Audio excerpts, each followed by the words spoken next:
For the days that I don't feel like doing art, I will set up my space and light a candle, get into a bit of a cozy mood,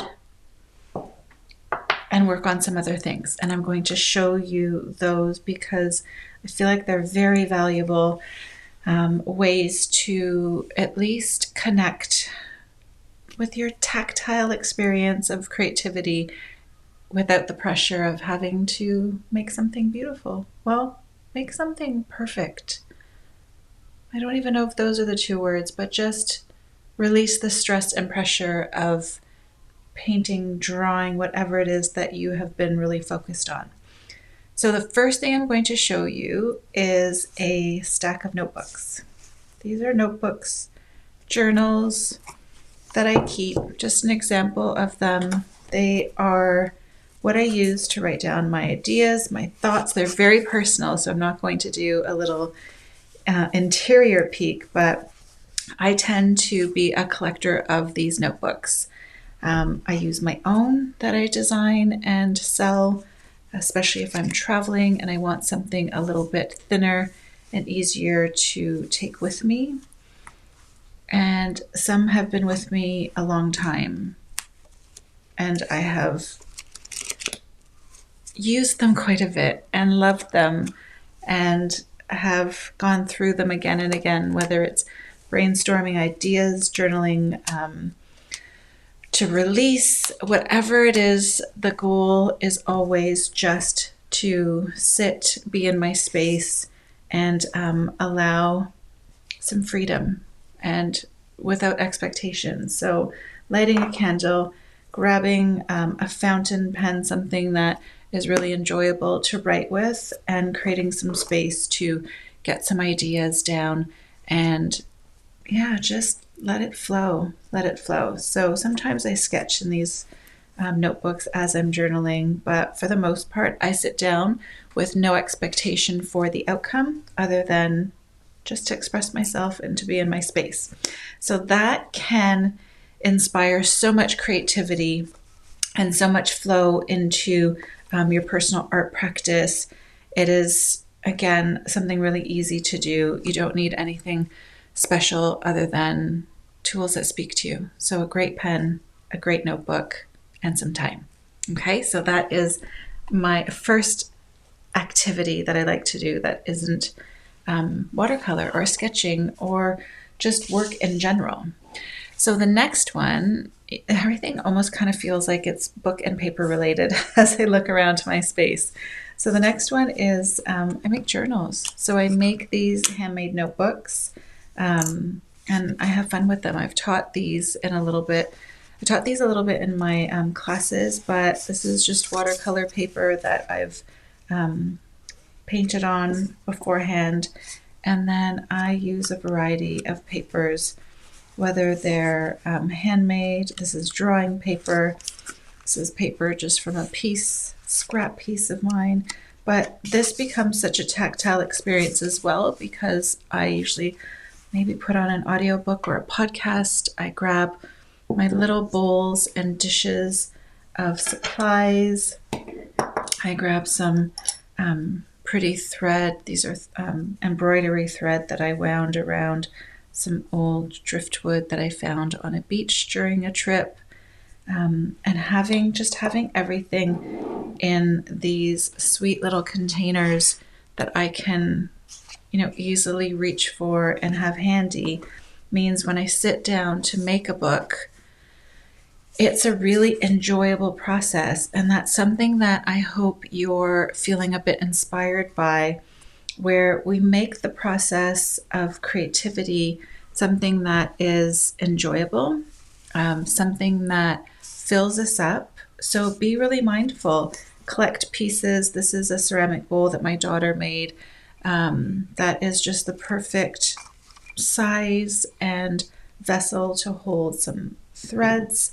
I keep old jars. This is from a lavender field that I visited. And it's, again, a great way to house some of my supplies. So when I have these things around me, I instantly feel uplifted. and I feel happy to be in this creative space. And stitching, cutting paper, folding allows me to do something that's very tactile and creative, but there's no pressure because it doesn't have to be perfect. All my sheets are a little bit wonky. They're not cut perfectly or folded perfectly. And that's the beauty of making things like this, where you can just lean into your creativity without the pressure, but still feel the joy, the connection, and the relaxation that being creative offers. So yeah, make some books. And you could even journal in this book. So if you need a few moments, and again, the size is really nice too. It's probably 3 by 5, and there's no pressure to fill an entire page. You can just stream of consciousness or even write words. I'm going to see if I have a marker handy. So I found an old Tombow handy. You could even write words that speak to you in a gibberish form so that you're connecting, and this could be the start of something. So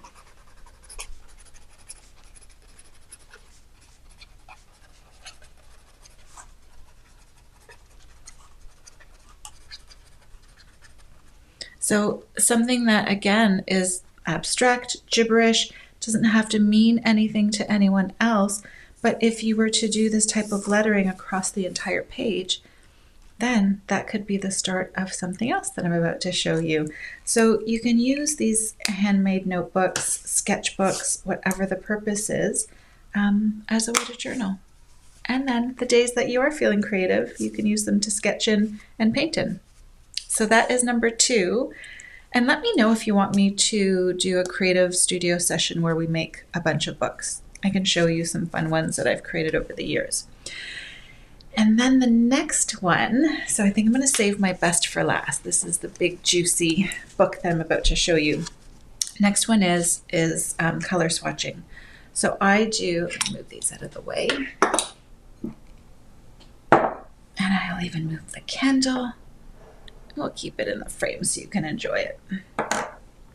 I do color swatching, but also color mixing, where I create an opportunity for me to just play with color and releasing all the expectation or the pressure and allowing myself room and courage to mix colors that I wouldn't normally mix to see what happens.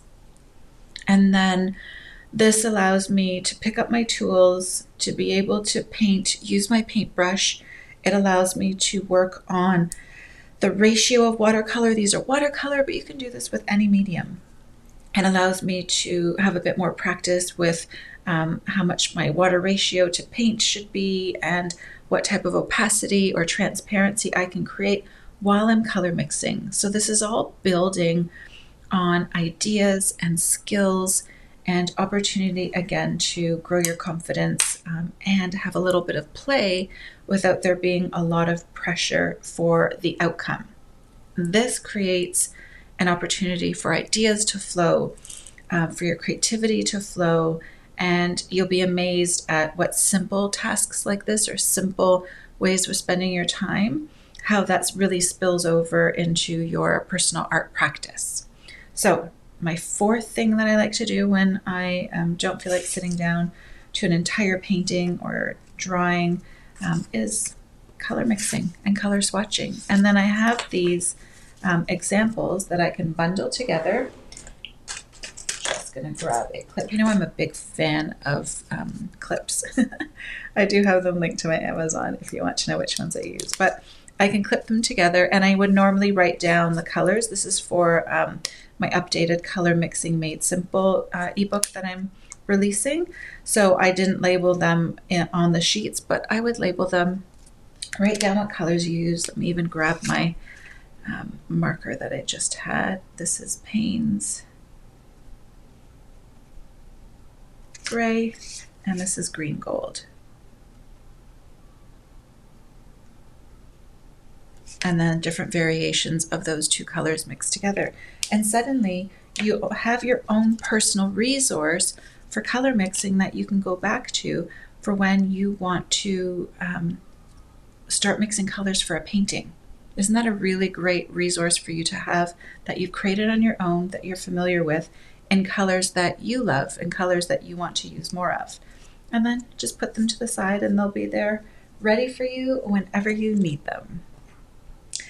So last step, and this is probably one of the things that I have shown least on social media within my classes, but something that I'm really excited to share more of. I actually have a creative studio session coming up in May.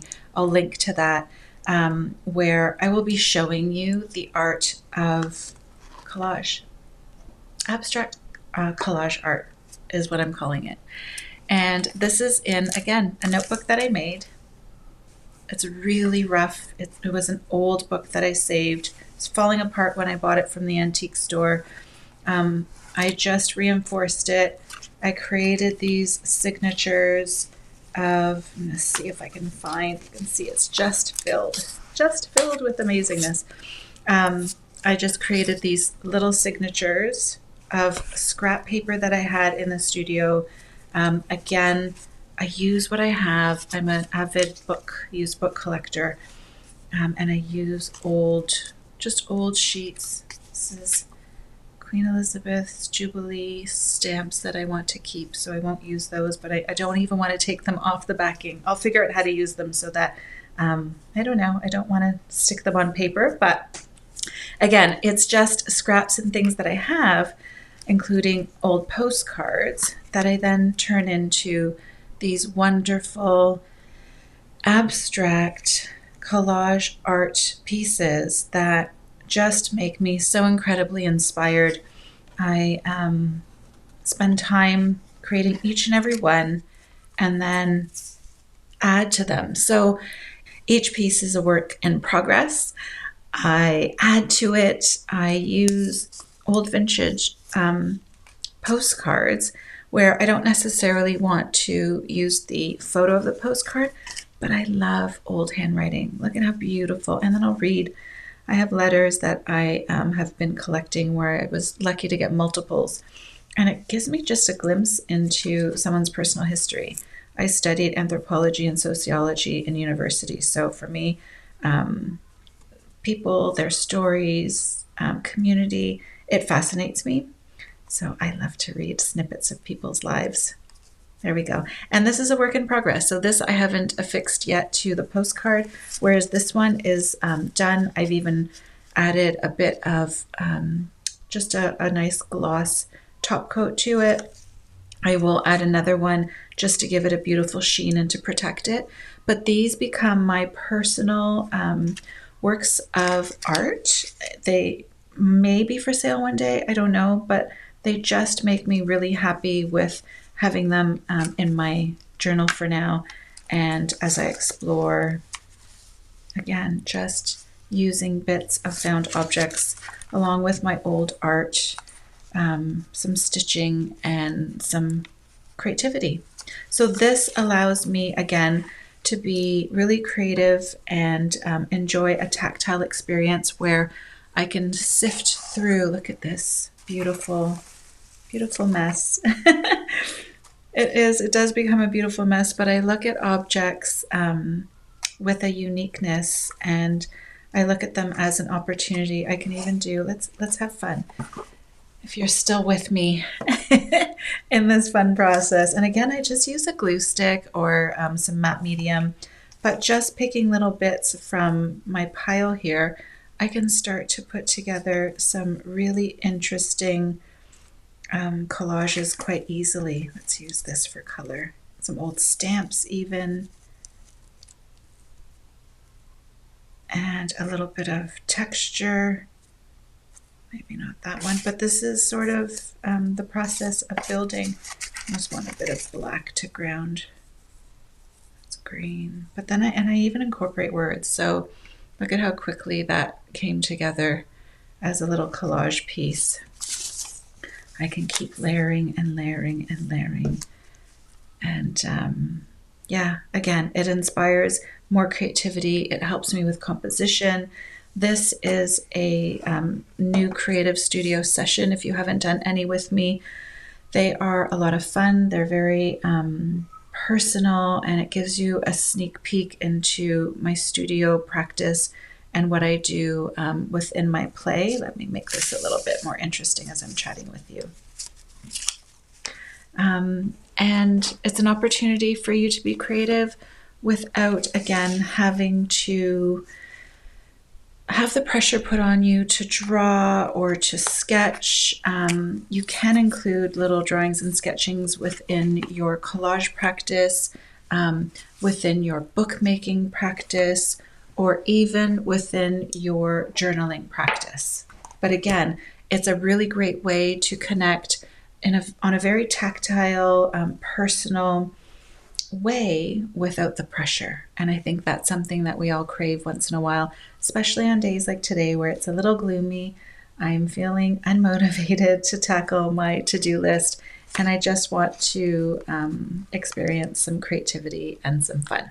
Okay, so I hope these tips really helped you, and that maybe you'll just do, something really simple to pass the time, to spend the time, and to boost your creativity and ideas for when you sit down to paint next. If you enjoyed this, please subscribe. Make sure to visit lifeidesign.com so you subscribe to our newsletter updates so you can hear about things like the next creative studio session or things that I'm sharing personally to my subscribers. Thanks, and I will see you next time.